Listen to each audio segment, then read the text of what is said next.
bandiraɓe ko yettude Allah hande kadi en garti ɗo en émission mon biteɗo renku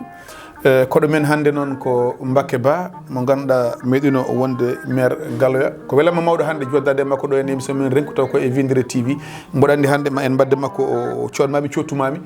e ko ardi foof Mbacke Ba calmina bandiraɓe. Assalamu aleykum mon bandiraɓe fulɓe fullaɓe lamɗam mi salmini kadi kala hettiyanke walla auditeur Winndere-tv mi salmini bandiraɓe foof to mbawi wonde ha tengti noon to jeeɗen ɗo woni Galoya Kumba yummen salminde hen suka hen mawɗo hen ardinde hen monsieur le maire jono Cheikh Oumar Ly e monsieur le maire sortant Abdoulaye Racine Kane e bandiraɓe foof mi calminama kala to mbawi wonde donde Baba Adama hen. caggal nde calminɗa bandiraɓe mbaɗa andi an kam ka politicien kadi ko ɗon tigui yimɓe e puɗɗorto ko ardi pop hande woni actualité e leydi ndi ko Karim e yaafede kala ko wanno kañum e o mo ganduɗa kañum woni Khalifa Sall en tant que ɓiɗɗo leydi ndi en tant que man politicien en tant que kadi PDS najo holko woni hen analyse maɗa? eyyi Oumar Allah jarama a jarama ko question mo ganduɗa d' actualité mo kalɗa ɗo henno to sikki enen foof en nanino ko ɓoyani ko président de la république hono Macky Sall o haalino ne caggal conseil ministre goto o wi yo ministre gardinaɗo kala ko fati e ñawoje e nder leydi Sénégal yo miccu e fati amnistie e hol peeje goɗɗe mbawa daɗɗede ha ɓeɗo yimɓe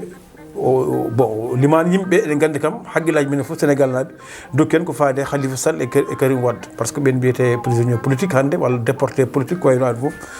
en nani ɗum yo mbaɗ amnistie en nani kadi ko ɓoyani ko ministre justice o haali wi waɗi procédure o gasi joofi heddi tan ko sarta ɗum kono en nani minen dey yimɓe wa PDS ko ɓen kalata minen ko wiide min jiiɗa amnistie Karim yiɗi amnistie Karim yiɗi ko révision de procès ande amnistie il faut yimɓe paam holko firti amnistie amnistie firti ko mimin ande wanno min min wanno aɗa yaafe mais minen Karim ko teska ko walla ko yiya ko walla ko waɗa guila nden faade joni teskama kanko haydara o waɗani mbaɗa haydara o waɗani noon joomum so wiyata yaafe ka waɗani ɗum natta haqqille neɗɗo ɓurani min kam ɓurani Karim ko waɗa révision procès o Khalifa Sall noon ɓaade kañum wi ko tomi koɓe mbaɗa mbanmi ɗum ɗon ne wawi wonde yaafe yaade ɗon kono Karim kam ko ɗum woni wiyande mum en ganda noon holko woni hen fandare makko en ganda kadi holko état o jogori waɗoyti par ce que ɓaade yaltani taw en mbawa haalde ko waɗi ɗo mais kam ko woni anniyama minen komin jiiɗi ko révision de procès Karim waɗa révision procès waɗi o waɗani haydara comme o arta ɗo e nder leydi ndi comme tous les Sénégalais citoyen o heɓtodimako makko to batte woto o wona candidat men 2024 ko ɗum woni hen fandare yimɓe. voilà sa ƴeewi ñawoje ɗe foof no mbayni tampere wonde hen nde e kaalisaji ma baɗaɗi hen ɗi e temps perdaɗo hen o yimɓe hewɓe mbi ha hen hunde ala ko woni gonga ko jojji tan woni nder mana ko pour barrer la route woni ɓeɓe ganduɗa kañumen goni mana wiyaɓe hande mana ene jaafe ɓe hono lirduɗa ɗum? e sikki ala aɗa andi Oumar ko hunde ko so haalani kono haala fenade te en gandi ene foof gonde leydi ndi en ndi mission ngaji mbaɗaɗo rogatoire jeeyiɗo hen jeeyi Singapour jeeyi France jeeyi un peu partout pour ƴewde est ce que Karim moftani toon kalisaji ɓe tawi hay mbuɗola toon CEDEA o haali gomu CEDEA o haali wi Karim ko procès mo no ñawrani wona laawol Karim wona laawol Karim fotani wonde fotani ñawrede ɗum kono ha joni en jii hunde no continue mais l' essentiel ko waɗanen ɓeydi ko nguunagan e nder Sénégal ɓeydi kadi ko bonnude jawdi Sénégal par ce que yahoɓeɓe ko kalisaji nawata kalisaji ɓiɓɓe leydi nawata donc ko wiyete ko fonds commun walla fonds contribuable ɗum nawata donc ɗum ɗon fof ne wawno wasde wonde hen en jii affaire Khalifa o no yarini kadi kono fof an noon vraiment yimɓe jogui hen ko mettere par ce que wiide aɗa waɗa hunde mbatta ko tawa jibinta yimɓe haydara te kadi nawa kake men kadi ɗum ɗon koko perte laaɓi ɗiɗi donc moƴƴi ko tan ko hunde haale wasa wonde politique haalen fotodiri ni saw ko citoyen a citoyen foof e jogui droit ñawde leydi mum sa ñawama ko fenade gonɗa dokkeɗa fenade to gonga dokkeɗa gonga ma jaada e gonga ma c'est simple mais waɗi hewɓe wi maɗa ko pour barrer la route mais an sikki ala hen par ce que joni enen joni to paɗen ɗo joni ɗon mbaɗen ko 2023 gonɗen ko 2024 woni élection ngaji hande ko mois de janvier heddi hen presque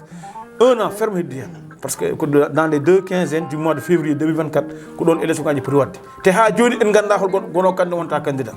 donc ɗum noon ko saɗede noon il faut yimɓe wawa laɓɓinde état o wawa laɓɓinde yimɓe anda soɓe jeeya hen ande soɓe jeeyatake hen ande poɗɗe jeeyde fof ande guila joni mais so joɗama heddema hitande en ganda en paɗen ɗo en ganda to paɗen donc vraiment ɗum ɗon ko donc mbaɗandi ma en jettoyo toon hande en tant que an ɓiɗɗo leydi ndi arino saha leydi ndi mana walla aduna Allah o fof rafi are mun en wiye covid 19 eywa ɗo e leydi ndi kalisaji kewɗi moni kala waɗi hen manan muɗum kalisaji kewɗi jaltinama waɗi kadi balle gummiɗi caggal leydi hay ko laamu ngu yaltini ko kalis ɓiɓɓe leydi ndi eywa wiya ene ete beele ha ɓiɓɓe leydi ndi foof ha gona e jaam ha gona e kisal ha golleji mumen mana mbasa bonde kono ko ɓoyani ko yiyama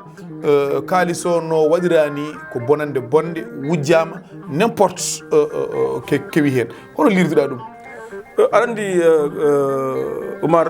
tergal jaltingal on ɗon rapport ko cour des comptes ko tergal e nder laamu Sénégal kadi ko son des sénégalais pur et dur goni toon yimɓe ɓiɓɓe sénégal naɓe goni toon kono sénégal naɓe bonani koɓe kaali ko hunde nde ɓe jii ɗum woni koɓe kaali ko haala ko kadi vraiment muusi yimɓe foof par ce que enen fof ko ndenduɗen hayso budjoye manque hen ene foti muusde hen haala ko no ko wiyete 6 milliards non 6 milliards ɓe mbi kono waji ɓe mbi ɓuuri kamɓe ɓe pamdi ɗum ɓe mbi kalis o de 1000 milliards o de ko 6 milliards tan yalti en quoi ko ɗum jiɗum famdema tan hayso wonno ko 10 000 francs ɓaɗa jeeya 10 000 o sa nayi ɗum ka gujjo ko ɗum guyko wona gujjo gatogal e gujjol milliard fof goto ko gujjo tan ko wiyete woto ko ɗum wujji wiyete donc en mbiyanen ɓe gujji mais ɓaade jusqu'à joni ɗem jogui ko wiyete présomption d'innocence ko jiɗɗen ko hunde yo laaɓ ɓaade cour de compte haali rapport o yalti yimɓe fof jii rapport o te kadi il faut yimɓe paama ay rapport cour de compte wona état jeeyi ɗum publication mum ko obligatoire chaque hitande foɗede ene yalta heddi noon ko ɗum ɗo taw yimɓe koye saɗede